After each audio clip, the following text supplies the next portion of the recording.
All right, we are live. What's going on? What is going on? The last good man in Jersey here. And I'm going to do something different. I'm experimenting. I have a lot of different things I'm trying to do with a live stream. I have a fledgling podcast that I would love to see grow, but still have a lot of things to work through. So here's what we're going to be talking about today. The One Ring. This might be a bit of a working session, but today we're talking about the One Ring. You know what the One Ring is? The One Ring is the wedding ring. If you saw the opening to my show, if you come to my channel, the first thing you'll notice is I have an outline where I talk about, you know, ratings and why they matter. Quick reminder for people: the biggest problem in dating today, the biggest problem in dating today is that women have higher views of what their ratings are than their actual ratings. Women overestimate what their rating should be. I got like a million things distracting me, so let me just try to focus. Um, I'm not saying it's necessarily women's fault because it's just the way the market works. We have an internet age, everybody's got access to attention. Pick up your phone, you snap a selfie of yourself doing something provocative. You can have 1,000 people giving you likes, views, reaching out to try to connect with you. It's not hard to understand why somebody who sees all of this attention is going to think, hey, everybody's checking me out. These people really want to have a relationship with me. And if I've got this many people who are interested in having a relationship with me, well, that speaks to how valuable I am. If 1,000 people want me, I must be a 10. That's the market, is how it works. But what you're not seeing is the way that relationships actually play out. You know, there's people who you will date seriously. There's people who are in your friend zone. Women and men approach those two groups differently. For women, if you're someone they will consider seriously, they will sleep with you. If you are someone who's in their friend zone, they will not. For men, whether you are someone who's worth considering seriously or someone who's in the friend zone, guys will sleep with you. And the problem is that, you know, women look at guys' dating strategies from the women's lens. So in their mind, hey, this person is sleeping with me. They are thinking of me seriously for a relationship. It's like, no, no, no. You're in my friend zone. See, to women, like, I don't sleep with people in my friend zone. That's their perspective. Guys are like, well, we do. You know, that there's a lot to go into that. Basically, women, you know, I'm parroting a manosphere talking point, but it's true. Women control access to sex. Men control access to relationships. Women can go to bars, pick up guys pretty much whenever they want, if they just want to scratch an itch. It's not hard. They have to decide, you know, kind of the standards they're going to have for the night. But yeah, they can just go have a little fun, go right back to their lives. Guys don't have options that look like that. You got to work a lot harder. Unless you're, you know, one of the top tier beautiful men who's an 8, 9, or 10, and who women are all throwing themselves at, you have to work a lot harder to convince a woman that you're valuable, that you're worthy, that you're worth elevating up out of the friend zone and into kind of that relationship zone. So, because of that, guys look at sexual opportunities as being a little bit more precious, a little bit more valuable than normal. So that's all of that.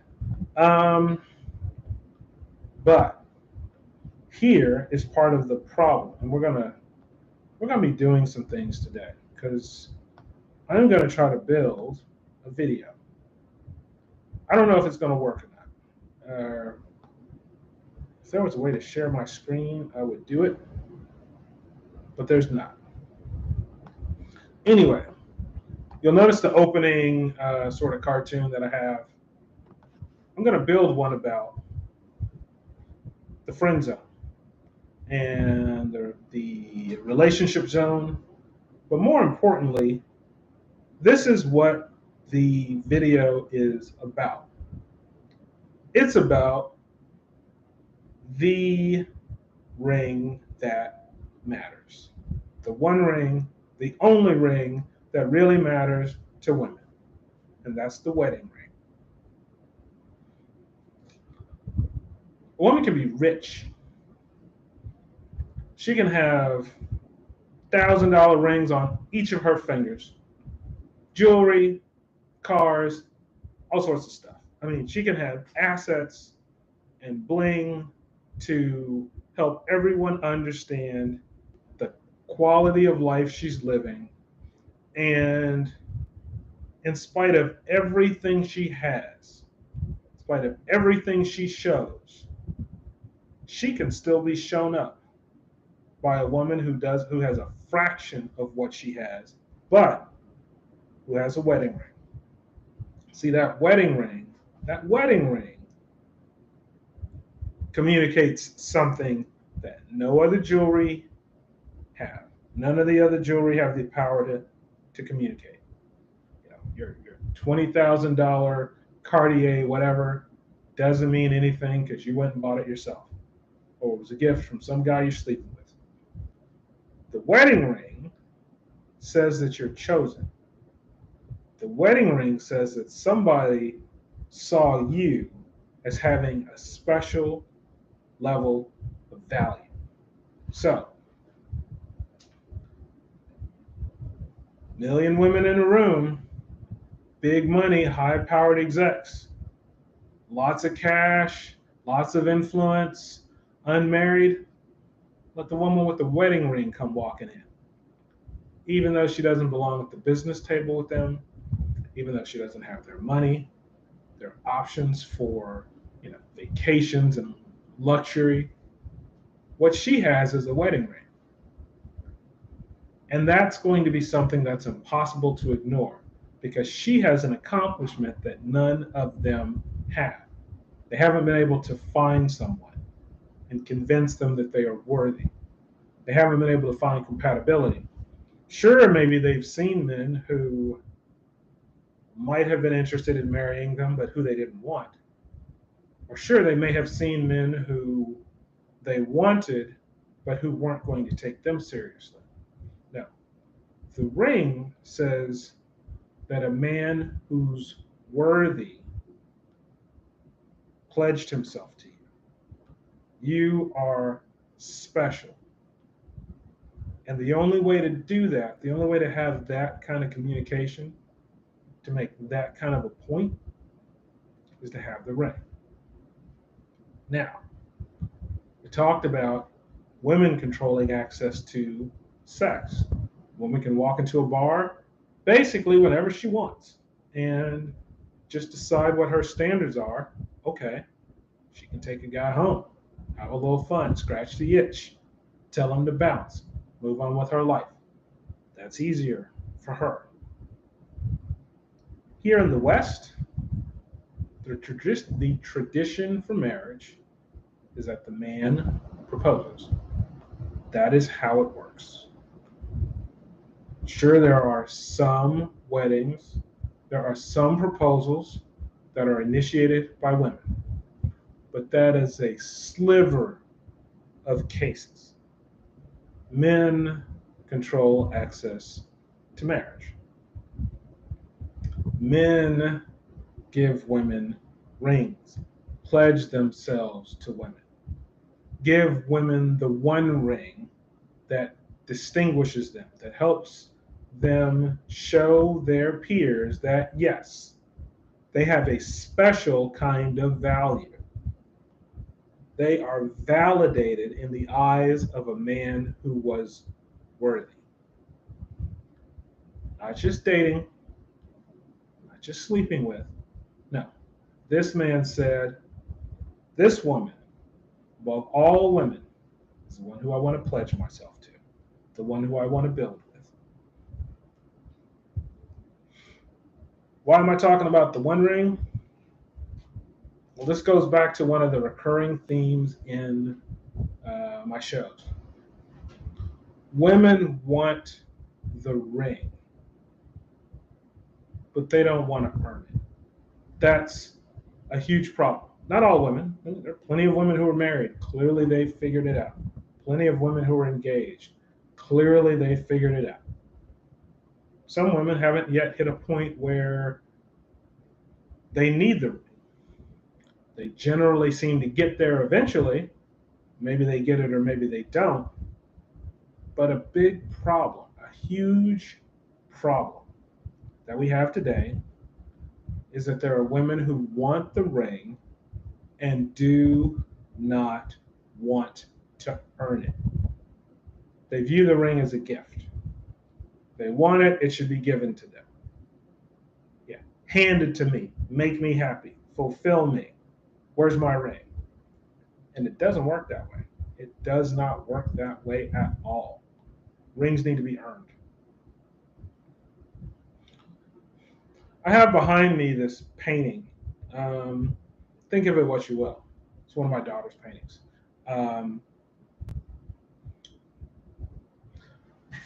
Before I had my kid, and even when she was young, I thought this is going to play out a certain way. I'm a big tennis fan. Love tennis. I'm actually missing a little bit of Wimbledon right now because I'm doing a podcast, doing an episode. When I did my episode, or when I was raising her earlier, I had a thought. I thought, I'm going to raise my kid to be a tennis player. I'm going to have a little Naomi Osaka, Coco Gauff. Yeah, I'm going to have a tennis phenom because I'm willing to put in the time to teach my kid how to be great at tennis. And she will go off to have this wonderful life, to be rich and famous. We'll be set, and she'll always be able to think back on how her dad really set her up to be special. So that was the plan. Didn't work out that way. My daughter hates tennis. Can't stand it. Sure, she played it for a little bit, but I think I made it too much work because I didn't really understand how to teach tennis to a kid. So I thought, well, teach them technique, drill them on form, and all this stuff. Part of what I learned, way too late, but I learned it, so it's food for thought. If you want a kid to become a great tennis player, what you need to do early, it's not really drilling. It's not about technique. It's just about fun. It's about helping them relate to tennis in a positive way, so that they've got this attraction, this joy that they feel at the thought of playing tennis, because tennis is something that's fun. Tennis is something that they associate with good times, being happy, joy. It's a joyful experience. That's what tennis is. And if you can teach that to kids, they can grow up being better tennis players because they have a better association with the sport. There are a lot of tennis players who are great, but who seem to hate it. They'll play because they make a lot of money playing, but they really don't seem to enjoy it. And I won't mention names. If you're in the tennis world, if you're into tennis, you probably know a lot of the names, both former and current players, because you'll hear them in their interviews. Um, they just don't love it. They don't want to do it. They just kind of have to. Part of the reason I'm talking about that is, building to something great. That's what isn't happening with a lot of relationships. That's what seems to be tripping a lot of women up, and it's why they can't get to what they want. They don't know how to make the experience fun, how to make associating with them fun. It's all work, it's all drill, it's all built with this mindset of, here's what I want on the end, and I'm not really thinking about the process that it takes to get there. And that is a problem. I went on a dating podcast and I got tons of responses from women who were interested in me. Now, I was very clear, if a woman wanted to marry me, if she wanted the ring, well, she needed to be childless, not marrying someone and taking care of their kids from some other man, because I just don't want to. I'll take care of my kid. If given the choice between staying single and having my kid, or being married and having to also take care of someone else's kid, I'll stay single. That's fine. Um, but these women wanted the ring. They all wanted the ring. In spite of what I clearly laid out, which is that if you have kids, marriage is off the table, tons of women responded with kids. They all wanted the ring. Now, I mentioned in the show during the interview that I was a higher earner. So okay, that attracts people. Plenty of women who said, "Oh, okay, yeah, this is the kind of guy I want," and that's I get that. But they didn't stop to think about process. These are just women who want the ring. That's it. Hey, you make a lot of money. I want a ring. I want you to give me a ring. And it's shocking the kinds of things that some people would say. Some women would actually respond back and say, "Hey, I think you've been looking for me." That's an interesting way of positioning it. But then when you get to know them, you realize, no, I'm not looking for you. You hope that I just want to put a ring on the finger of someone like you, but I don't. Once you have an initial connection with them, text or phone call, they start to realize that it's not going to be, just a slam dunk. It's not as simple as saying, "I want your ring, give it to me." Like, you need to sell yourself. You need to explain to me why I'm going to choose you among among all the choices that I have. Like, why am I going to pick you when I could pick someone else? Help me understand that. They don't even want to begin to try, which is where things really fall apart. Um, things as simple as saying, well, how about adding some pictures to your online profile so that I can understand what you look like, so that I can kind of look at your bio and start to understand a bit about who you are. I'm going to take a quick commercial break. Well, not even a commercial break. I'll be right back. I've got something.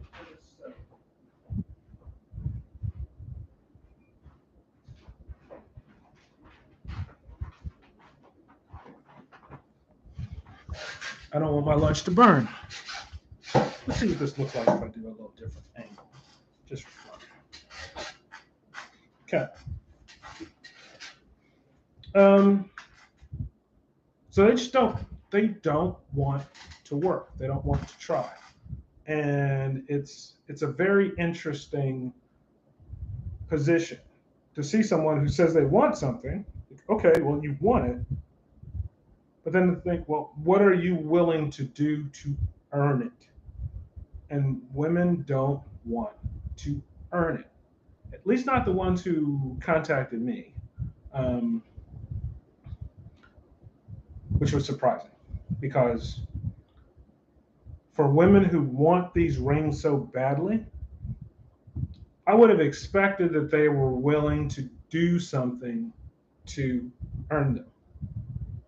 And for the women out there, here's some perspective. You know, when you look at my face, I don't think I'm a particularly handsome guy when you look at my face. I said that in my interview. Okay, I don't really care because I've got reasonable. I'm a little taller than average. I make a lot of money. I'm a pretty smart guy, pretty interesting, pretty successful. There are a lot of opportunities. There's a pretty cool life that you get to live if you're with me that you don't get to live if you're with 95% of the men in America because they can't offer the same thing. And I understand kind of hypergamy and kind of how women generally want men who are doing not just financially better, but who have the credentials, who have been successful, because that's what they need to see to really have respect for you. I think, okay, there are not a lot of choices for some women, if they're looking, because when you look at their situation, the pool is tiny, and if they haven't recognized that, well, they're in big trouble. But that's sort of the deal. Anyway, here's part of the idea behind the ring, the one ring. Who are the groups of women that are seeking the ring, but not necessarily doing the work that it's going to take to earn the ring? When I developed a cartoon, my next cartoon, that's going to be part of it. I mean, I kind of broke out some thoughts because one is the baby moms. And I know there's stigma to that, but let's work with that. Let's work with it for now. The baby moms, women with kids who have far fewer options than women who don't have kids. Always exceptions to the rule, but the rule is generally pretty good. Your kids limit your options. It's just a fact. Okay. Women with kids are looking for husbands. All women are generally looking for husbands. It's just some women have disadvantages.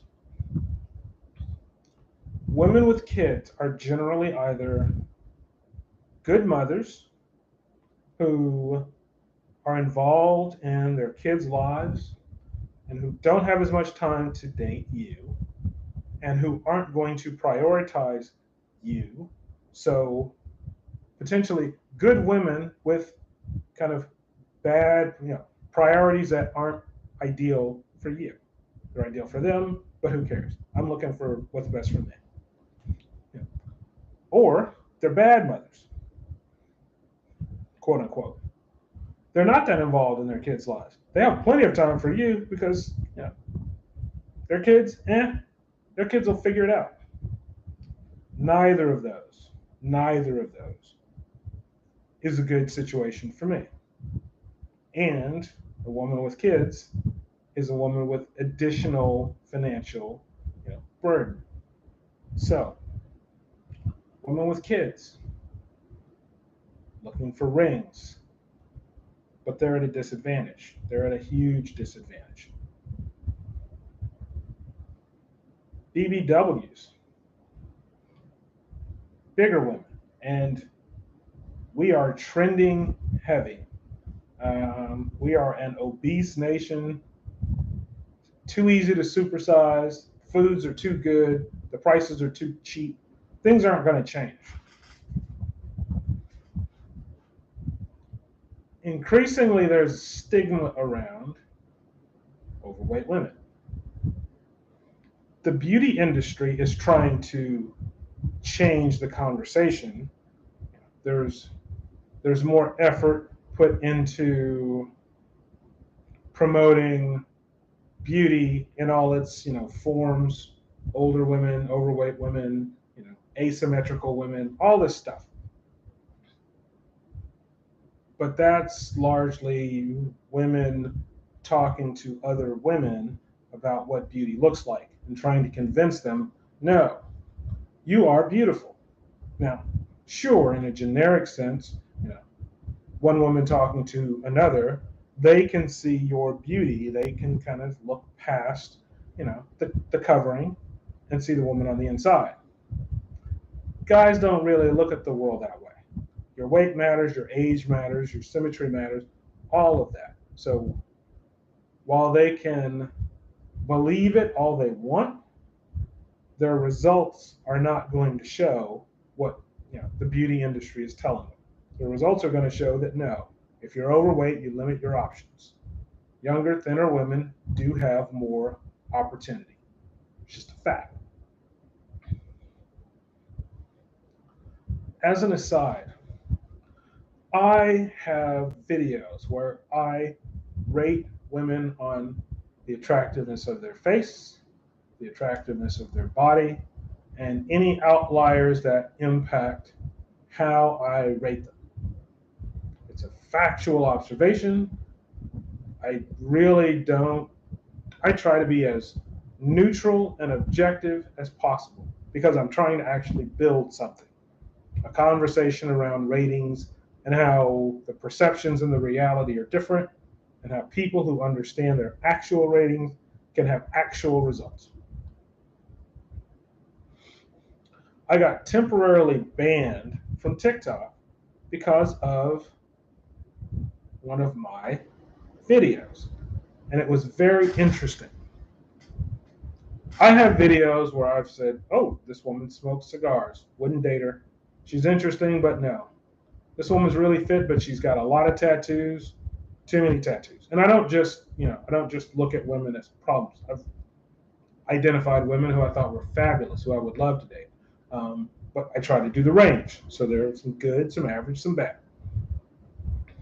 Of all the things I posted, women who shave their heads and, ooh, that's a problem for me. Facial piercings, you name it. Just all the things where I would say, this is a red flag to me. So, to women out there, if this is who you are, if this is your profile, understand that this is how this type of information is received. I made a post of a woman who had a pretty face, but she was obese. Now, this is a fact. I didn't, come up with any euphemism. I didn't make fun of her for being obese.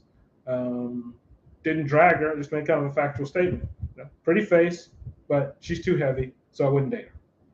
And used obese in the title.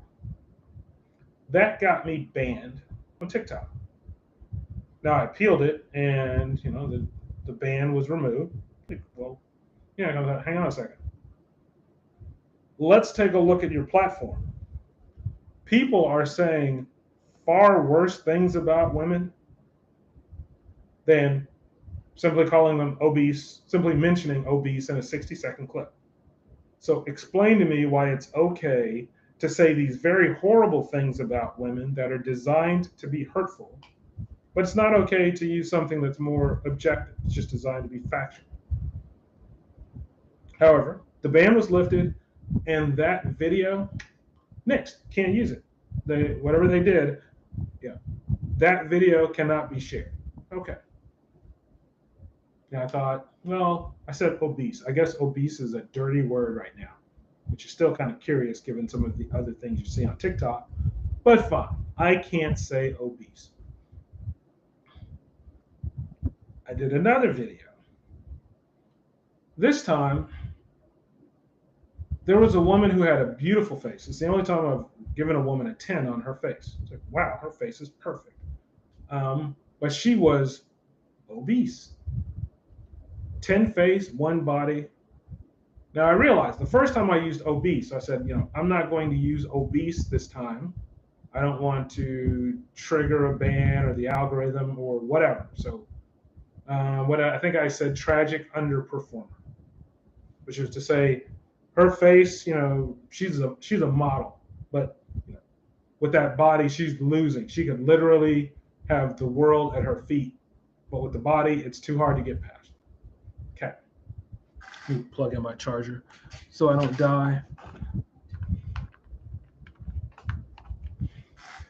I didn't get banned for this, but that video was restricted. Couldn't share it out either.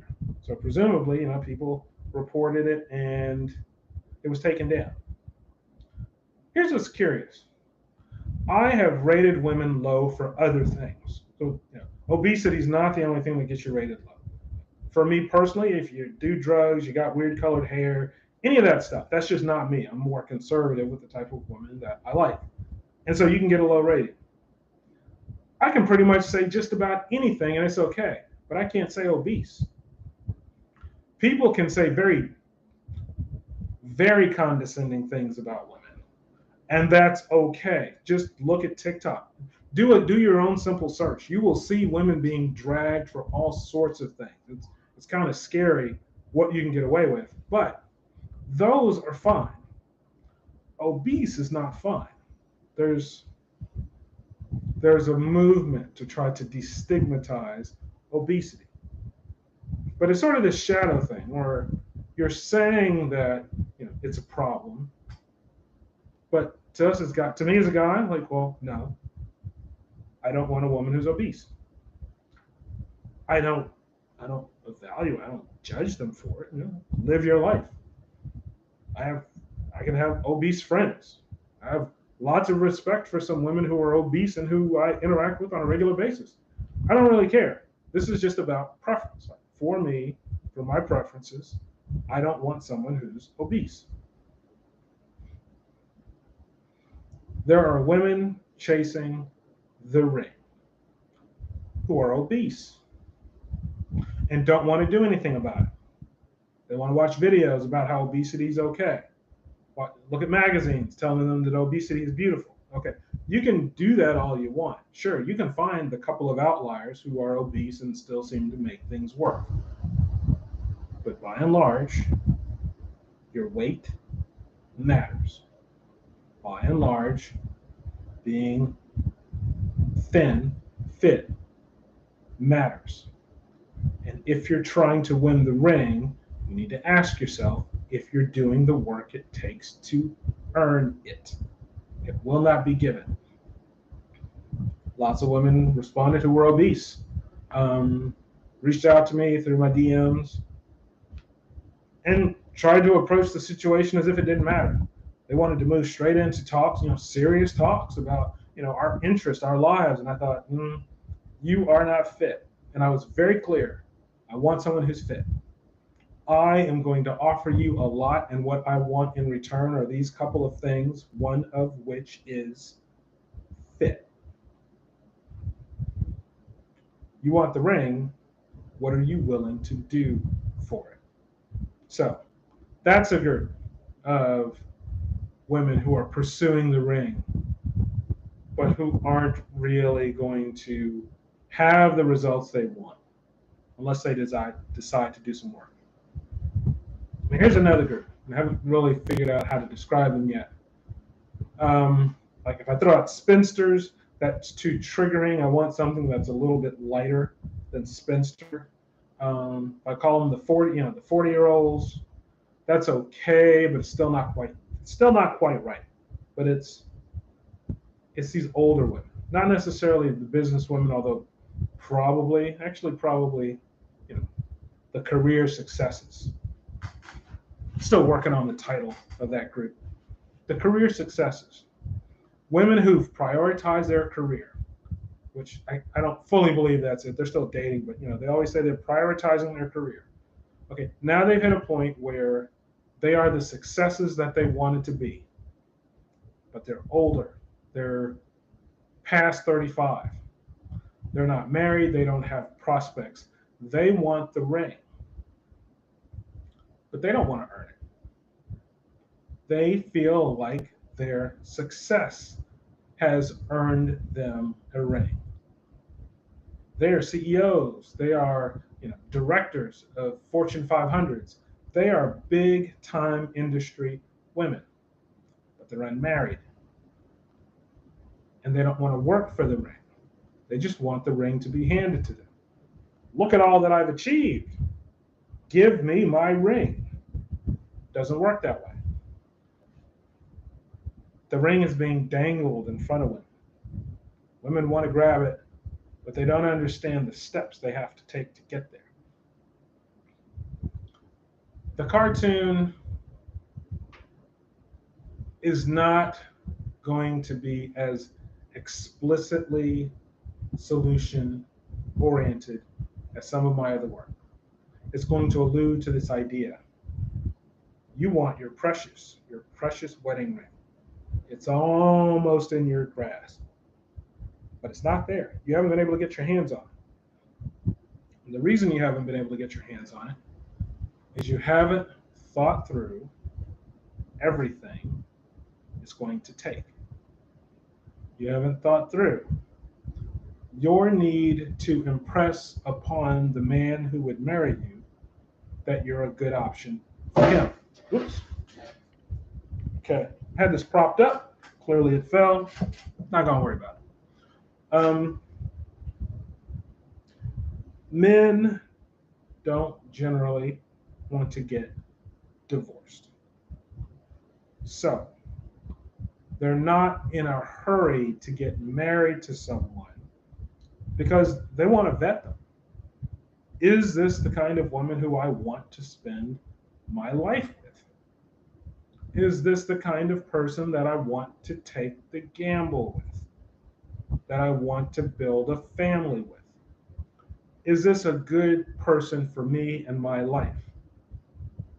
The woman's attitude is, she wants a ring and this man can give it to her. Well, okay. That could be true. But that's not nearly the whole story. That's just one aspect of the story. A whole huge part of the story is, are you the kind of woman that this man would want to spend his life with? Have you shown him that you're the kind of woman that he would want to spend his life with? Or have you just gone in with a list of expectations and all the things that you expect from him and done nothing to help him understand what he's going to get in return? A question that's floating around the manosphere is this whole idea of, what do you bring to the table? I have mixed feelings about the question. I think the best thing you can do is observe someone and understand what they're bringing to the table. But some people are pressuring you for the ring. Some women are in a hurry.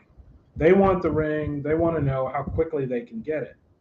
And if they're not giving you the opportunity to vet them, well, it's fair to say, what are you bringing to the table? You've made it clear what you want. I want to know what you're offering. What do I get for it?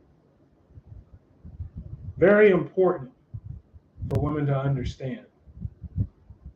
If you're pressuring a guy to marry, it is entirely fair for him to say, what do I get?